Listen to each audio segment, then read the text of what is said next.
only makes a difference to your likelihood of reoffending, a significant difference to your likelihood of reoffending, if you actively participate in Bible study or Quranic studies, deep, serious religious work, not just attending Friday prayers or the Sunday service.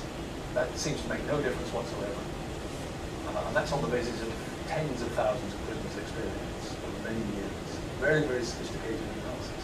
Because the American system wants to know, how it can save money, pretty crudely. Why do they have to spend all this money on prisons if people were religious in prison and then went out of prison and were less likely to commit offences?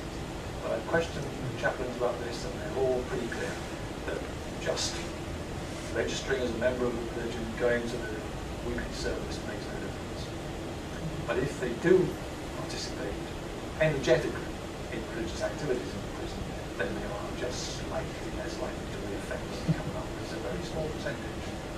It doesn't really pay for itself. One writing back. I was just wondering whether there was in this prison, whether there was any sort of prison guards or administrators with the prisoners, if they were doing prayer services or meeting in large groups. Yeah.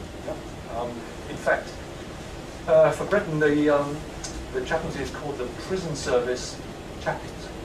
It's the chaplaincy to the whole service, not the Prison Chaplaincy Service. Prison Service Chaplaincy, and the chaplains always tell you that. They like to reinforce it.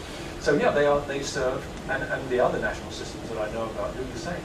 They are there for the staff of the prison as well as for the prisoners. And you do find prison staff participating in religious activities in prison. In fact, I can even think of a couple of examples in Britain where, for example, Sikh prison officers have served as the coordinator of Sikh prisoners in their institution. The notion of a Sikh priest is very hazy, but there are people who do sort of specialise in it. And now London has one coordinating Sikh chaplain. He's the only full-time paid Sikh chaplain in the prison service, and he operates in about 6 different prisons around London. But there was a time when two prison officers that I knew personally were organising the Sikh prisons for a weekly service. They do make money. They also keep the religious services under surveillance. It's very common. I don't know if Lynn has encountered that in Denmark, but the prison officers sit just outside the Friday prayers, and they're either listening directly or they have an earpiece and they're listening electronically what's going on inside the room. So that's another kind of mingling. Is there another question? Yeah. You mentioned several times that you have to register as a member of a certain religion, and I understand this is the system in most prisons that you're talking about here. Register as a member of a certain faith in order to have access to services. Wouldn't that really complicate the whole question of religious identity? I mean, in the world outside, you don't necessarily register. It's not that you could go to Catholic Church, or you can go to the Anglican Church tomorrow and see which one you like better. All right. Let me ask you to imagine that you're a prison officer, prison guard, I think they call it. Prison officer, I call it. British prison officers don't like to be called guards. They really object to that. Prison officers. And you're in charge, say, a whole wing of a prison. Okay. You get to Sunday morning, and it's a high security prison. Unless you know which prisoners are officially allowed to go to the Anglican service or the Catholic service, you don't know which ones to release, you don't know which gates to open, nor do you know how to get them back. And the it's even more important, get them back at the end of the service, count them back. It's a major headache for prison staff to deal with religion at that very down-to-earth practical level, but they have to. You can't leave it to prisoners to wander about in a high-security prison. Well, let me make it even more point. In the high-security estate, there are quite likely to be prisoners who, in British, would be called Rule 42 prisoners. They are vulnerable prisoners. They are sex offenders. They are people who are serving sentences for being police officers who broke the law, or judges who broke the law. Put them inside a prison, they're deeply vulnerable. To physical attack. It's mainly the sex offenders who are the most vulnerable. And so when it comes to Sunday services, that is the only time in the week in a British prison, and I think American too, when the vulnerable and the non-vulnerable prisoners mix. And so the service, the Sunday service, is the most high-risk moment in the whole prison week. The worst prison riot that Britain's ever had broke out in Manchester 15 years ago. It started in the chapel during a Sunday service. I interviewed the chaplain some years later, close to retirement by that stage, and he described the whole event. And it was a simple fight among prisoners of the kind that occurs, almost every weekend. But it was in the chapel, and the prisoners took up a number of religious artifacts, quite heavy ones, and they attacked each other with these things. And that's what made it much more violent than it would otherwise be. And the chaplain confessed to me that he actually picked up a fire extinguisher and crowned a prisoner with the fire extinguisher, for which the chaplain was put on the charge. So,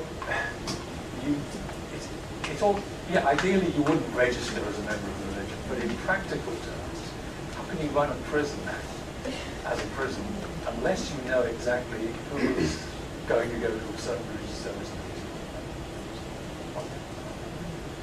I went to visit a prison one time to raise some and the inmates had to earn the chance to attend.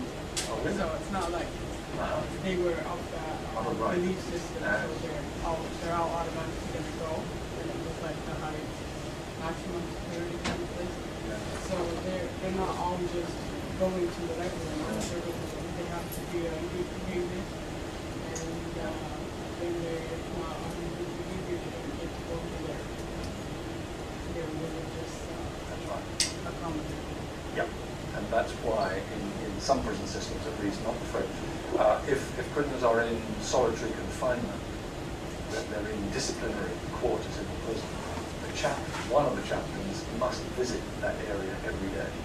That's one of the so-called statutory duties handled by law in a British prison. A chaplain must visit every prisoner in segregation, must visit the healthcare unit, and must conduct an interview with every prisoner that is coming into the prison that day. They are the three statutory duties that are laid down in law.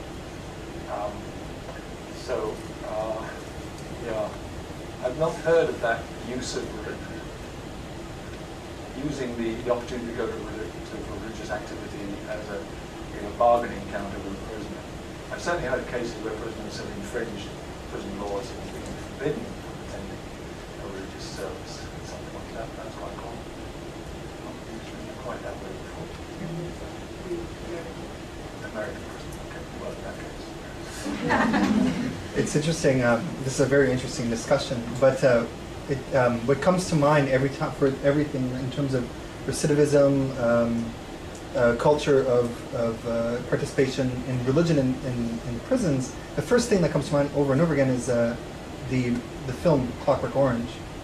And there's that part where that whole expositionary part of him, the protagonist, who's a sociopath or psychopath, I don't know what he is really. Unpleasant, right? But that whole culture that's around him and his actions in prison, I find that really an interesting counter point to the idea of religion, the place of religion in prisons at all, because it just becomes political and sort of a facade or a farce. It becomes very manipulative. Manipulative, exactly. Yeah, exactly. And that's the risk. That's part of the risk that is controlled to some extent by all those reservations and limitations that the regulations impose on religion. And so the question comes up, is there really freedom of religion in the prison? Can there be freedom? Or should there be?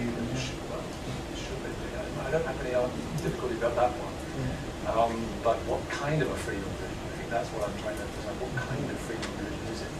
Because I don't think there is a sort of generic one-size-fits-all freedom of religion, although the law might imply that, and certainly some theologians and philosophers imply that. But actually, on the ground, in a particular country, then I think there's going to be a compromise of some sort. There will be arrangements, and they'll be distinctive to that country, and they will not be ideal for the reasons. Last question from Claire. Okay, I just wanted to suggest that that's not unique to religion in the prison law. I mean, it seems to me that almost anything is subject to manipulation and used as a bargaining tool. So, and of course, freedom of religion in prison is a bit ironic because, of course, there isn't freedom. It can't be. Yeah. Right? I mean, it has to be highly regulated. So some of this is not unique to religion. It seems to me that it's the state of the prison. But that's precisely why I think it's important to study prisons, because they are the extreme case. Exactly.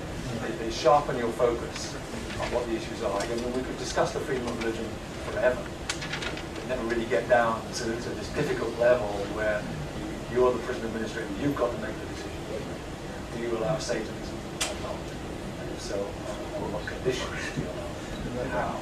Etc. So, yeah, that's the point. Before I ask you to join with me in thanking... Don't play with the toys. I'm going to do what I almost always forget to do and just announce the next lecture, which is Daniel Boyarin, unusually or exceptionally on a Thursday, December the 8th.